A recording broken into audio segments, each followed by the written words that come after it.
الرحيم تبارك الذي بيده الملك وهو على كل شيء قدير الذي خلق الموت والحياة ليبلوكم أيكم أحسن عملا وهو العزيز الغفور الذي خلق 7 سماوات طباقا ما ترى في خلق الرحمن من تفاوت فارجع البصر هل ترى من فطور ثم ارجع البصر كرتين ينقلب إليك البصر خاسئا وهو حسير ولقد زينا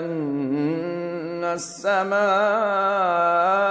الدنيا بمصابيح وجعلناها رجوما للشياطين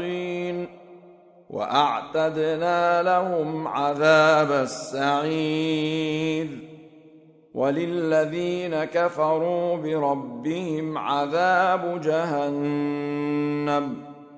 وبئس المصير إذا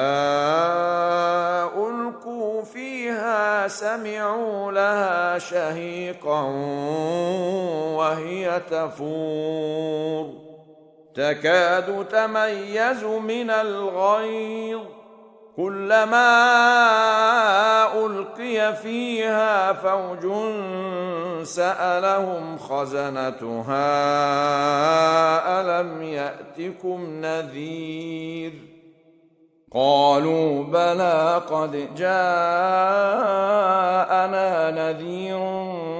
فكذبنا وقلنا ما نزل الله من شيء إن أنتم إلا في ضلال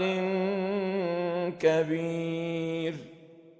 وقالوا لو كنا نسمع أو نعقل ما كنا في أصحاب السعير فاعترفوا بذنبهم فسحقا لأصحاب السعير إن الذين يخشون ربهم بالغيب لهم مغفرة وأجر كبير وأسروا قولكم أو اجهروا به إنه عليم بذات الصدور ألا يعلم من خلق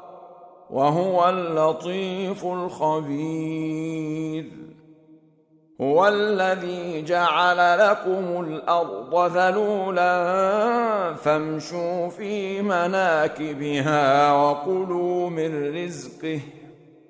وإليه النشور أأمنتم من في السماء أن يخسف بكم الأرض فإذا هي تمور أم أمنتم من في السماء أن يرسل عليكم حاصباً